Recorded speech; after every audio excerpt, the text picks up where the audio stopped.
Hi Maker, it's Claire from Eclair Makery, and today I am here to talk to you all about temperature blankets. Before we dive into that, be sure to hit the subscribe button below and like this video so that I know that you love this content and so that I can keep making free content for you guys.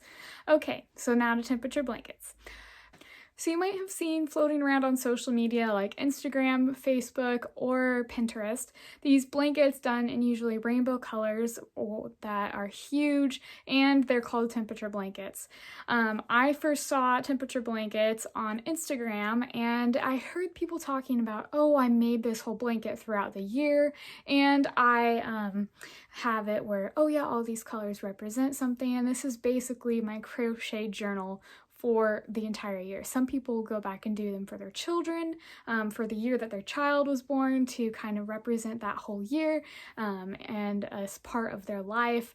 And I loved that idea. I'm a super sentimental person, so I thought, oh, whoa, I could have a journal of crochet and express myself through that way. But I have to admit, I am terrible with keeping up with something for an entire year. I mean, I always commit to either writing in my journal every day for a year, reading my Bible for a year straight, reading all these books for this period during a year, and I am just so bad with doing it. So the idea of a temperature blanket, it pretty much intimidated me, and I didn't know if I wanted to do it, but I still kept having this desire. Okay, I want to do this, I want to make this, and I know there are a lot of people out there like me who struggle with doing that same thing too. They love the idea of something, but it's really hard to follow through and carry that out.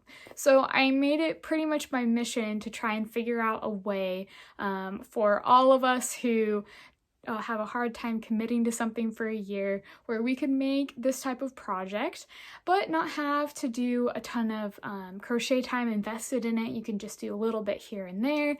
You don't have to do huge rows. You can just do it pretty quickly.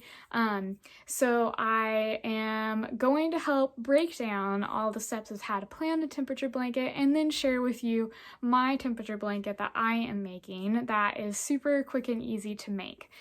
So how do you even go about making something like that? Well, let's go ahead and talk through all the steps that you need in order to crochet a temperature blanket. So the very first step that you're going to want to do is you want to choose your temperature range. So a temperature range is a set of numbers that you've chosen to represent like 50 to 59 degrees Fahrenheit. You break down all the different temperatures that are in your area. So for example, my area goes from the lowest will probably be 30 and the highest will be close to 120 degrees. So I never really go below freezing. It rarely gets below 50 where I'm at. So my temperature range is pretty small. So then I take that area and that range of temperatures, and then I break that down into manageable pieces so that I can have a yarn color represent each one of those temperature ranges. So for example, I did mine in increments of 10. So I went from 30 to 39 degrees and then 40 to 49 and so on. And then I assigned a color to each one of those temperature ranges. So how you'll go about choosing this is you will look at your area. You can go on different websites that I will have listed in my blog post about how to make a temperature blanket, and then you can just look at, okay, what is the highest that it'll ever get here? What is the lowest that it'll ever get here? And how do I break that down? If you don't have a huge range of temperatures where you don't ever go below zero or you barely go below freezing, then you won't need to have that many temperature ranges that you break down on your thermometer for your blanket. So if you want to do a lot of colors though, and you don't have a huge temperature range of averages for your area, then you can just go ahead and instead of doing increments of 10, you can do increments of 5. So every 5 degrees, you will change that. And now I'm doing all of this in Fahrenheit. I'm in the US and that's what we use a lot, but you can easily transfer this same concept to Celsius if that is what you are used to as well. So you'll just break down the ranges of temperatures you'll get in Celsius, and then you can just use that same principle of assigning a color to each one of those temperature ranges. So my recommendation is generally doing 10-degree increments. I knew I wanted to do 8 colors for my blanket, so I only did 10. So I only did the temperature range going every 10 degrees because I didn't want to do a lot of colors. But if I wanted to do more, then I could have just done it, break it into 5 degree increments because I don't have that huge of range of temperatures. But if you do have like a crazy huge range and you want to do just every 10 increments you can, or if you want something like 20 colors, go ahead and do the every 5 degrees. That would be, I'm sure, an amazing blanket. It'd be super cool. So I have created a worksheet kind of help you break down all of this and have it detailed more in my blog post. So be sure to check that out at the link in the description. That will help walk you through all of that, and you can grab my printables for how to keep track of your temperature ranges and choose all your yarn colors with that. So that covers temperature ranges. Now let's go to the yarn color palettes. I've put together a couple different yarn palettes just to kind of help you figure out what is the different type of things that I want to do. You don't have to do the traditional rainbow color palette. You can do virtually any color range that you want to do. I love going the non-traditional route and doing more pastels versus the bright colors. So just pick whatever you like and you can go from there. So let's check out the different palettes that I've put together. So the color palette that I chose for my temperature blanket is this beautiful range of colors from We Crochet with their Swish DK weight yarn. This yarn's also available in worsted weight if you'd rather use that as well. This is my happy medium between the bright rainbow colors and more pastels, which I'm drawn to more. I wanted to maintain that range of colors with my color palette, but still have it be different than the usual bright rainbow colors that you'll traditionally see in temperature blankets. So you could even do a whole temperature blanket of just these warm colors, doing varying shades of these warm colors, or you could just do something with more of these cool tones with these blues, purples, and greens in a blanket as well. But I decided to combine them all together so that I have 8 colors that I can work with on my blanket. If you want to go even lighter in the colors than what I did, you can go with something more like this, which is a really great pastel palette put together with the Lion Brand Basic Stitch yarn. So I've got some of these white purples, pinks, blues, and then this mustard orange color within a neutral cream right here. And you can of course add some more colors into this palette, but this is just a great base to start a light toned temperature blanket with.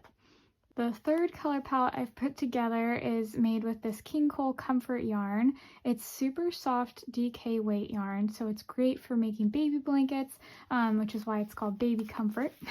And it's in this really pretty bright / pastel color palette. So you can have the darker tones of the blues, then go up with the cooler tones to then getting to the warmer area, having like your red at the highest point for your highest temperature there. So this is just another option that you can do. The fourth color palette that I've put together is this gorgeous neutral color palette. So the same principles apply of that you just pick whatever temperature range you're going to have for each one of these colors, and you can literally just do any color combination you want. You can even do these neutrals that would make such a awesome modern temperature blanket.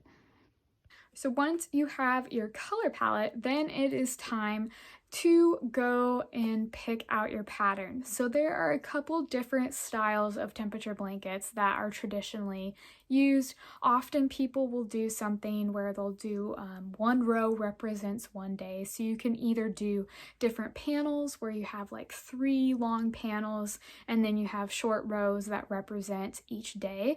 That is great if you don't want to have a giant blanket. If you want to do the rows, then I recommend doing a gauge swatch before you even begin planning out your pattern.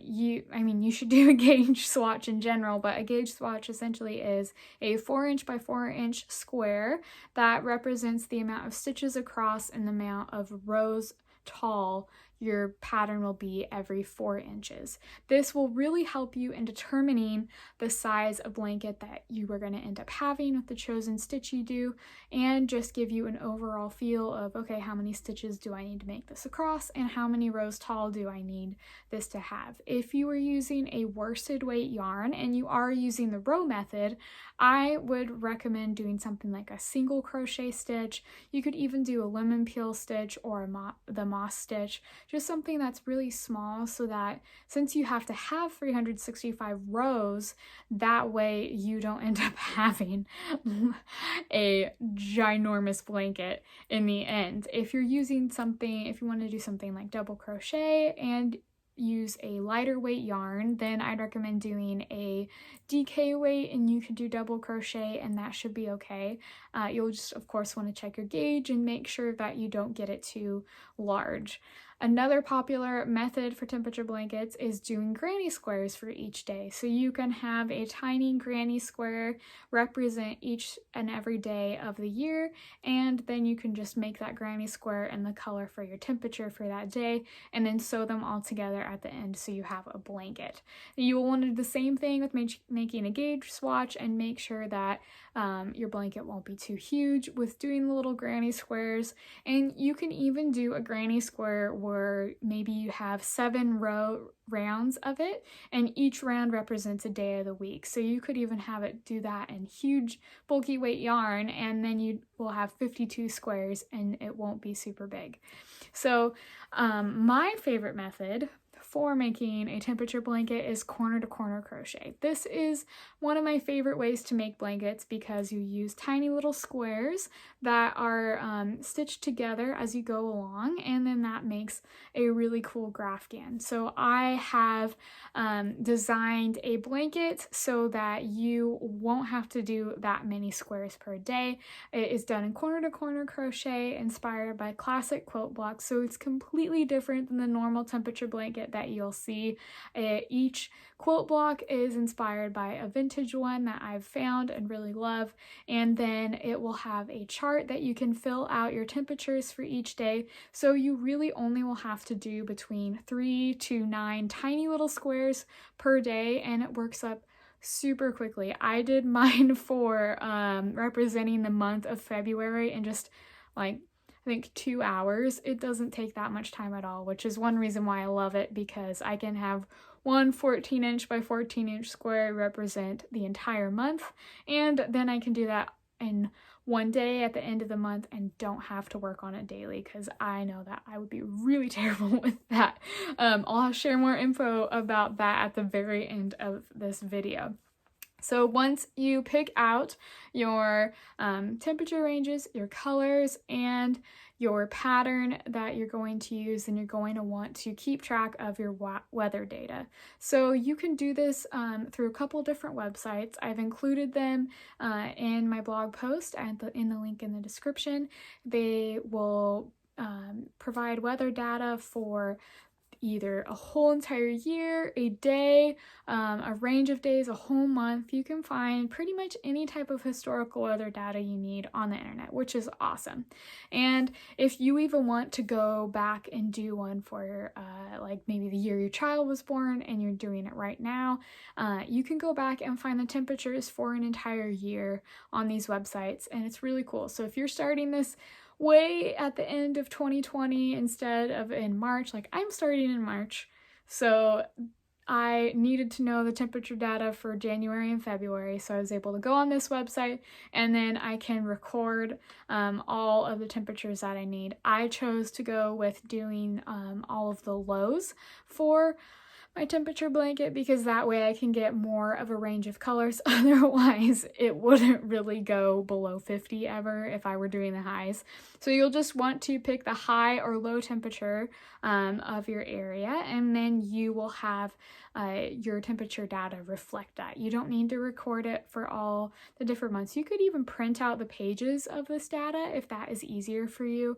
A lot of people keep track of it in spreadsheets. I've put together a printable for you that has pages that you can record all of your data. You can have your temperature range with all of your yarn colors attached to it so you know which ones to do. And then if you're doing my corner to corner crochet blanket, then there are the printable pages in that pattern where you can color those in to fit with what you need to record for your data. So you'll just want to keep track of that. You don't have to worry about if you miss a day because you can always go back. That's the great thing about the internet. But you'll want to just generally keep an eye on it, and if you want to work daily on your pattern, or if you're going to do it month by month, then you can just keep track of that. It's a fun little quick thing to keep track of every day and just add that into your routine. And then once you have all of your data, then it's time to start crocheting, which is the fun part. It's really cool once you pick your pattern and your colors, and then you can just start seeing how your year evolves through temperature blankets. I'm really excited about seeing how it works up in my corner to corner blanket. It's really cool seeing how there's just all these different cool patches of colors just representing different times, and if you pick a palette that really blends well together, then it creates such a cool ombre effect. I'm absolutely loving it, and I'm really excited about seeing how mine turns out, and I know that you're going to get super excited about your blanket as well. So right now on my blog, I have a really exciting event where I am doing a corner to corner mystery quilt crochet along for the year of 2020. So I'm starting this in March, but I will be releasing the blocks for January and February, as well as all the rest of the months throughout the year. There will be one block released each month, and except for in this beginning stage of it. And each block will be inspired by a classic quilt block, like I mentioned before. And then it will come in two different options. You can do either a patchwork quilt version, or you can just do the temperature blanket version as well. It's really customizable to what you want, and it's really up to you for how you want it to look.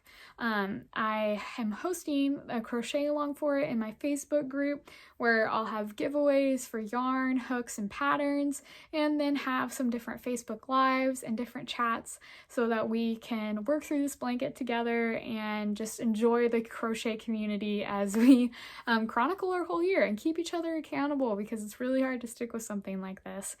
And if that sounds like something that you would like to join in on, you can join the crochet along in my Facebook group at the link below, or you can find out all the details about the crochet along and on my blog post about the 2020 corner to corner mystery quilt crochet along. It's going to be super fun, and it's a really cool way of making a temperature blanket that is non-traditional and doesn't require a ton of effort.